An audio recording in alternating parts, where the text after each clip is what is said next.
Good morning मेरे class 10th के प्यारे बउआ लोग, कैसे हैं आप लोग। आशा करते हैं कि आप लोग ठीक होंगे, मन लगा के पढ़ाई कर रहे होंगे। तब बउआ लोग हम लोग देख रहे हैं 2025 के बीवीडी गाइड से हिंदी व्याकरण का ऑब्जेक्टिव देख रहे हैं बउआ लोग। किसका देख रहे हैं? हिंदी व्याकरण का। तो आज हम लोग चलेंगे वाक्य, है ना, वाक्य सेंटेंस जिसको इंग्लिश में बोलते हैं वाक्य, इसी का हम लोग आज ऑब्जेक्टिव देखने वाले हैं बउआ लोग। तो बउआ लोग वीडियो, है ना, क्वेश्चन को ध्यान से देखिएगा। अब पहले कोशिश कीजिएगा, पहले आप खुद से बनाइए, उसके बाद जो हम आंसर बताएंगे उससे आपको मिलाना है ना। तो इससे आपका टेस्ट भी हो जाएगा, साथ साथ में आपका ऑब्जेक्टिव भी हो जाएगा। क्लियर है? तब शुरू करें। तो शुरू करने से पहले लोग प्लीज़ वीडियो को लाइक कर दीजिएगा, शेयर कर दीजिएगा। ये जो भी कि चैनल को सब्सक्राइब नहीं किए हैं तो प्लीज़ चैनल को सब्सक्राइब कर लीजिएगा बउआ लोग। चलिए शुरू करते हैं ना, ध्यान से बनाते चलिएगा। देखिए क्या कहता है। कहता है क्वेश्चन नंबर फर्स्ट कि कछुए ने खरगोश को हरा दिया। कछुए ने खरगोश को हरा दिया, किस वाक्य का उदाहरण है? किस वाक्य का उदाहरण है? तब अगर लोग यहाँ पे हमारा हो जाएगा सही ऑप्शन, ऑप्शन नंबर बी हो जाएगा। ये हमारा सरल वाक्य है। कौन सा वाक्य है? सरल वाक्य का उदाहरण है बउआ लोग, ऑप्शन नंबर बी। चलिए क्वेश्चन नंबर हम लोग 2 देखते हैं बउआ लोग, ध्यान से बनाइएगा। 2, क्वेश्चन नंबर 2 देखिए क्या कहता है। कहता है कि जिस वाक्य में एक साधारण वाक्य के अतिरिक्त, है ना, उसके अधीन कोई दूसरा अंग वाक्य हो, उसे क्या कहते हैं? तो उसे कहते हैं हम लोग मिश्र वाक्य कहते हैं। क्या कहते हैं? मिश्र वाक्य, यानी ऑप्शन नंबर ए हो जाएगा सही। चलिए क्वेश्चन नंबर 3 देखिए। कहता है जिस वाक्य में एक क्रिया होती है, जिस वाक्य में एक क्रिया होती है और एक कर्ता होता है, उसे कौन वाक्य कहते हैं? तो उसे कहते हैं हम लोग सरल वाक्य कहते हैं। कौन सा वाक्य कहते हैं? सरल वाक्य, यानी ऑप्शन नंबर हमारा सी हो जाएगा सही बउआ लोग। चलिए क्वेश्चन नंबर हम लोग 4 देखते हैं, ध्यान से बनाइएगा आप भी, है ना। चलिए क्वेश्चन में कहता है उसने कहा कि मैं निर्दोष हूँ। उसने कहा कि मैं निर्दोष हूँ, किस वाक्य का उदाहरण है? किस वाक्य का उदाहरण है? तो यहाँ पे हो जाएगा हमारा मिश्र वाक्य का उदाहरण। किसका है? तो मिश्र वाक्य का, ऑप्शन नंबर ए हो जाएगा सही बउआ लोग। चलिए क्वेश्चन नंबर 5 देखते हैं। देखिए बउआ लोग क्वेश्चन नंबर हम लोग 5 देखते हैं। कहता उसने अपने मित्र को साइकिल खरीदा। उसने अपने मित्र की साइकिल खरीदी। उसने अपने मित्र की साइकिल खरीदी, किस वाक्य का उदाहरण है? तो यहाँ पे हमारा हो जाएगा सरल वाक्य। कौन सा वाक्य है बउआ लोग? सरल वाक्य, यानी ऑप्शन नंबर सी हो जाएगा सही। चलिए क्वेश्चन नंबर 6 देखिए। कहता है लोकप्रिय व्यक्ति का सम्मान सभी करते हैं। लोकप्रिय व्यक्ति का सम्मान सभी करते हैं, किस वाक्य का उदाहरण है? किस वाक्य का उदाहरण है? तो ये हमारा सरल वाक्य है बउआ लोग। कौन सा वाक्य है? सरल वाक्य है, यानी ऑप्शन नंबर हमारा डी सही होगा। चलिए क्वेश्चन नंबर हम लोग 7 देखते हैं बउआ लोग। देखिए क्वेश्चन नंबर 7 क्या कहता है। कहता है जो लड़के अच्छे होते हैं वो परिश्रमी होते हैं। जो लड़के अच्छे होते हैं वे परिश्रमी होते हैं, किस वाक्य का उदाहरण है? किस वाक्य का उदाहरण है? ते हमारा मिश्रित वाक्य है, मिश्र वाक्य है बउआ लोग। क्या है? मिश्र वाक्य है, यानी ऑप्शन नंबर ए सही होगा। चलिए क्वेश्चन नंबर 8 देखते हैं। कहता अच्छे लड़के परिश्रमी होते हैं।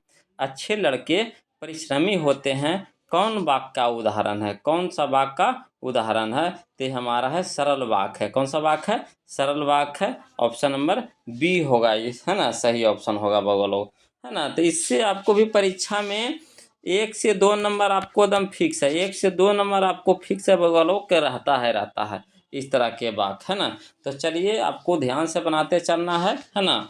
कोशिश कीजिए एग्जाम में एक भी क्वेश्चन छूटे नहीं।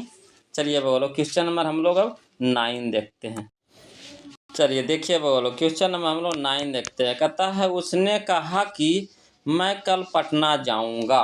उसने कहा कि मैं कल पटना जाऊंगा, कैसा वाक्य है? कैसा वाक्य है?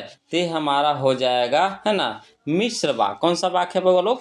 मिश्र वाक्य, यानी ऑप्शन नंबर हमारा बी सही है। ऑप्शन नंबर बी हमारा सही होगा यहाँ पे। चलिए क्वेश्चन नंबर 10 देखिए। कहता है शुद्ध वाक्य है।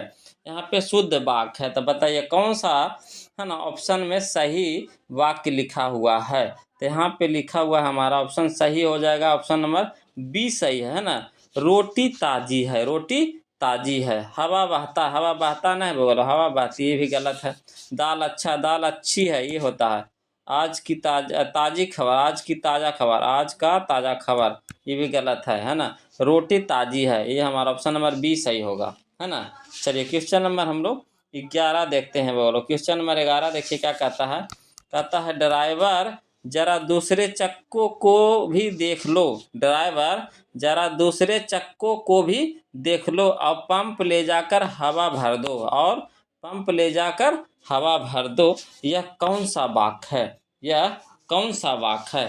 तो यह हमारा हो जाएगा संयुक्त वाक्य, है ना। कौन सा वाक्य हो जाएगा, संयुक्त वाक्य, यानी ऑप्शन नंबर बी हमारा सही होगा बगलो, ऑप्शन नंबर बी।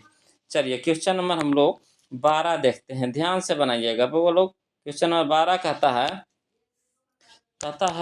अर्थ के अनुसार वाक्य कितने भेद हैं। अर्थ के अनुसार वाक्य कितने भेद हैं। तो अर्थ के अनुसार वाक्य के 8 भेद हैं। कितने भेद हैं, 8 भेद हैं, यानी ऑप्शन नंबर सी हो जाएगा हमारा सही, ऑप्शन नंबर सी हमारा है सही। चलिए क्वेश्चन नंबर 13 कहता रचना के आधार पर वाक्य कितने प्रकार के होते हैं। रचना के आधार पर, तो रचना के आधार पर वाक्य हमारा होता है 3 प्रकार का। कितने प्रकार के, 3 प्रकार के, यानी ऑप्शन नंबर सी हमारा सही होगा। चलिए क्वेश्चन नंबर हम लोग 14 देखते हैं, 14 कहता है सार्थक शब्द या शब्दों की वह वैज्ञानिक क्रमबद्धता है ना। शब्दों की वह वैज्ञानिक क्रमबद्धता है जिससे किसी भाव या विचार की पूर्णता से, है ना, पूर्णता से अभिव्यक्ति होती है, कहलाता है। क्या कहलाता है बगलो, तो वाक्य कहलाता है। क्या कहलाता है, वाक्य कहलाता है, यानी ऑप्शन नंबर हमारा बी सही होगा। चलिए क्वेश्चन नंबर हम लोग 15 देखते हैं। कहता है जिसके बारे में कुछ कहा जाए, जिसके बारे में कुछ कहा जाए उसे कहते हैं, क्या कहते हैं बाबा लोग, तो उसे उद्देश्य कहते हैं। क्या कहते हैं, उद्देश्य, है ना। क्लियर है ना। तो ऑप्शन नंबर ए होगा हमारा, है ना, उद्देश्य, ऑप्शन नंबर ए सही होगा। चलिए क्वेश्चन नंबर हम लोग 16 देखते हैं बाबा लोग। देखिए क्वेश्चन नंबर हमारा 16 है। कहता तुम कहाँ जा रहे हो, तुम कहाँ जा रहे हो। यह कौन सा है ना, याचक वाक्य है। यह कौन सा याचक वाक्य है ना, वाचक वाक्य है, वाचक। तो यहाँ पे हो जाएगा हमारा ऑप्शन नंबर बी सही होगा, है ना, बी सही होगा। प्रश्नवाचक, है ना, प्रश्नवाचक, वाचक वाक्य यानी प्रश्नवाचक है। क्लियर है। क्वेश्चन कर रहा ना कि तुम कहाँ जा रहे हो, प्रश्नवाचक है। चलिए क्वेश्चन नंबर 17 देखिए। कहता है बैठकर पढ़ो, अर्थ की दृष्टि से वाक्य के प्रकार बताएं। अर्थ की दृष्टि से वाक्य के प्रकार बताएं। तो यहाँ पे हो जाएगा हमारा सही ऑप्शन, ऑप्शन नंबर सी हो जाएगा, आज्ञावाचक वाक्य, है ना, आज्ञावाचक वाक्य। चलिए क्वेश्चन नंबर 18 देखिए। कल कौन आएगा, कल कौन आएगा, अर्थ की दृष्टि से वाक्य के प्रकार बताएं। अर्थ की दृष्टि से वाक्य के प्रकार बताएं। तो यहाँ पे हो जाएगा हमारा ऑप्शन नंबर बी सही होगा बगल लोग, है ना, प्रश्नवाचक वाक्य, प्रश्नवाचक वाक्य। चलिए क्वेश्चन नंबर हम लोग 19 देखते हैं बगल लोग, ध्यान से बनाते चलिएगा और देखते चलिएगा। कहता है संदेह व्यक्त करने वाले वाक्य को कहते हैं। संदेह व्यक्त करने वाले वाक्य को कहते हैं। तो क्या कहते हैं, तो संदेहवाचक वाक्य, संदेहवाचक वाक्य, यानी ऑप्शन नंबर सी हो जाएगा। चलिए क्वेश्चन नंबर बी देखिए। कहता वहाँ जाओ, यह कौन सा वाचक वाक्य है। वहाँ जाओ कौन सा वाचक वाक्य है, तो यह हमारा है आज्ञावाचक, आज्ञावाचक, यानी ऑप्शन नंबर डी होगा सही। चलिए क्वेश्चन नंबर 21 देखिए। कहता राम पढ़ता है, यह वाक्य, इस वाक्य में उद्देश्य कौन है। राम पढ़ता है, इस वाक्य में उद्देश्य कौन है। तो इसमें है राम, है ना, सब्जेक्ट, उद्देश्य का मतलब होता है सब्जेक्ट। सब्जेक्ट कौन है हमारा, तो ए राम है, यानी ऑप्शन नंबर ए सही होगा। चलिए क्वेश्चन नंबर हम लोग 22 देखते हैं बगल। कहता है 22 कि मोहन विद्यालय जाता है, मोहन विद्यालय जाता है, इस वाक्य में उद्देश्य कौन है। इस वाक्य में उद्देश्य कौन है, तो यहाँ पे हमारा है मोहन है, मोहन, यानी ऑप्शन नंबर बी हो जाएगा, ऑप्शन नंबर बी हो जाएगा, है ना। तो क्लियर है, ध्यान से आप लोग बनाए ना। आशा करते हैं कि आप लोग सब ही सही बनाए होंगे, है ना। और वो लोग किसी प्रकार का कोई भी दिक्कत या परेशानी रहे तो प्लीज़ कमेंट कीजिएगा, और वीडियो को प्लीज़ लाइक कर दीजिएगा, है ना, शेयर कर दीजिएगा। जो अभी तक चैनल को सब्सक्राइब नहीं किए हैं तो प्लीज़ चैनल को सब्सक्राइब कर लीजिएगा बाबा लोग। फिर मिलते हैं हम लोग अगले वीडियो में, तब तक के लिए जय हिंद।